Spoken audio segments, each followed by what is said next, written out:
morning. Is everybody here? Good. Let's start. Attorney, why are we doing this? My father's still alive. Isn't it so disrespectful? Ate, calm down. Attorney, ba't natin ginagawa to? Are we even allowed to do this? RJ, Miss Giselle, this is really unusual kasi normally binabasa ang last will and testament kapag wala na yung testator. But I have very specific obligations, base na rin dun sa instructions ni Sir Pepe as detailed in the letter that he provided, which I would like to read to you for your information.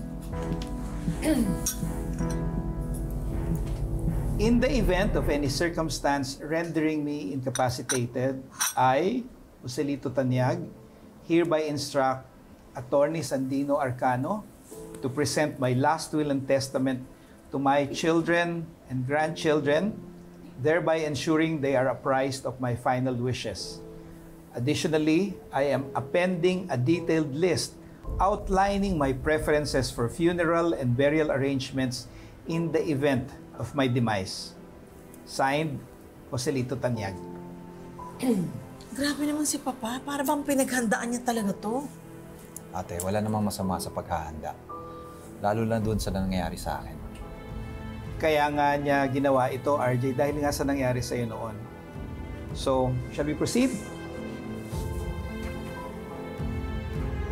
I, Joselito Tanyag, of legal age, residing at the Maharlika Grand Villas, Banilad, Cebu City, being of sound mind and memory, do hereby declare this to be my last will and testament. To my daughter, Giselle Marie Tanyag, I entrust the inaugural Damgo Plaza along with all its associated assets. Furthermore, I bequeath 50% of my monetary assets, deducting any prior grants or gifts to other heirs.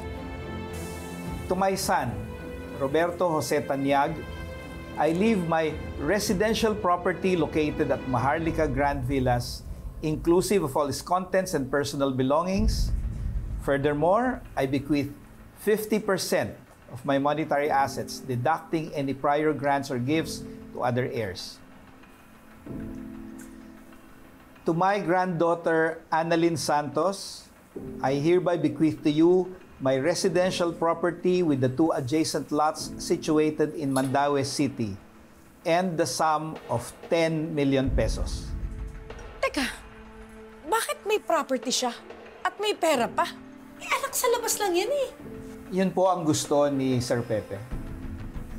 Which means, shut up, Moira. I will continue.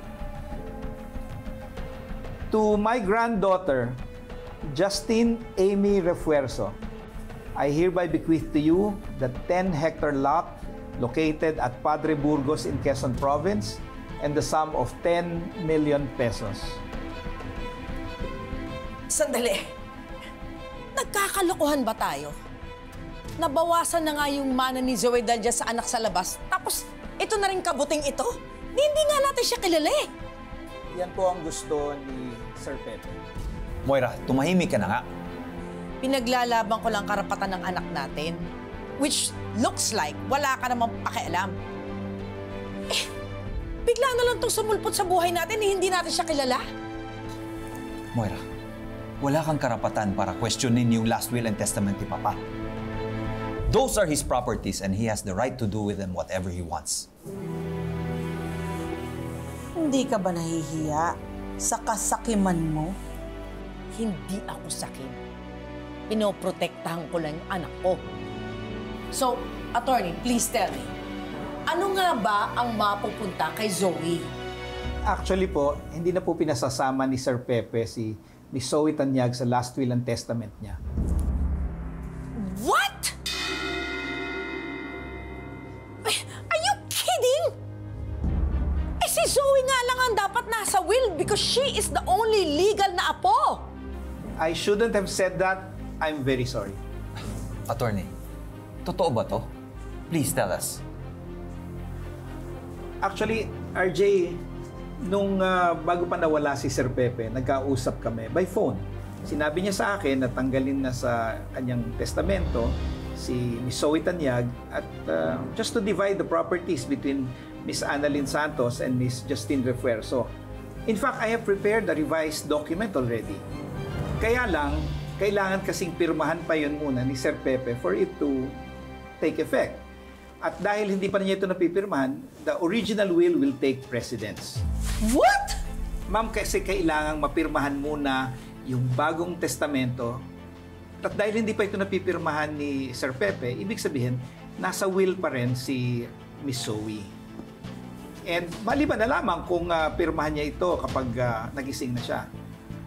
And if I may continue, to my granddaughter, Zoe Tanyag, I hereby bequeath to you the penthouse at Royal Soledad Residences in Taguig City and the sum of 10 million pesos.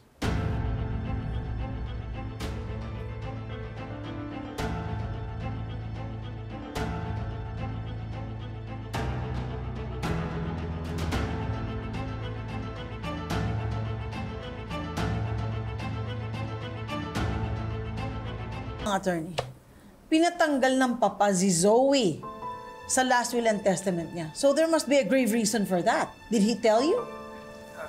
Hindi na niya nabanggit sa akin kasi nung nagkausap kami, he seemed to be in a rush and he seemed to be agitated at that time. In a rush and agitated? And that was the same day he was kidnapped.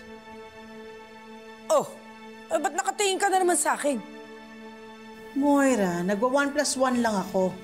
For my father to have Zoe taken out of the will, there must be a grave reason.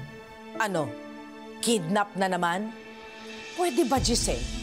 Kung na-kidnap nga si Papa, how would he make a call? And if he did have a chance to make a call, bakit yung attorney yung tatawagan niya, hindi kayo o yung mga pulis? Pwede ba? Mag-isip ka nga. Ate, tapos na tayo sa issue na yan. And Moira has a point. Baka naman walang kinalaman yung nangyari kay Papa sa pagtanggal niya kay Zoe sa last will and testament. Baka naman may pinag-awayan sila o naggalit siya kay Zoe na hindi natin alam. O Beng, nag-away din naman kayo ni Papa pero hindi kanya tinanggal sa will. Ate, kilala mo naman si Papa. Impulsive at matampuhin siya. I don't think so. Para tanggalin ni Papa si Zoe sa will, there must be a reason na katanggal-tanggal. But anyway, my dear sister-in-law, don't worry. Kapag nagising si Papa, malalaman din natin ang totoong dahilan. But meanwhile, huwag ka muna magpakasaya. Delay your celebration.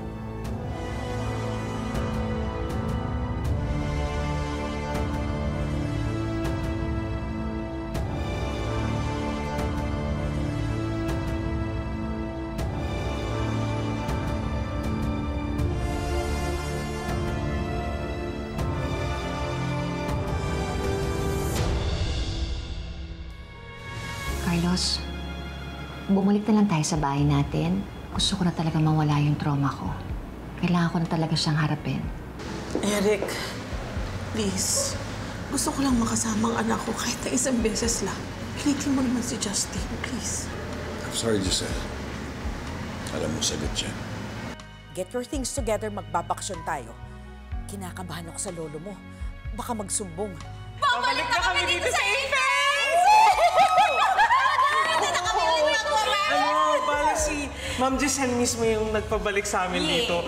Doc Annalyn, paano ba yan? Babalik na sila. Ikaw ba may plano ng bumalik dito? Oo nga. Hindi pwede. Bakit?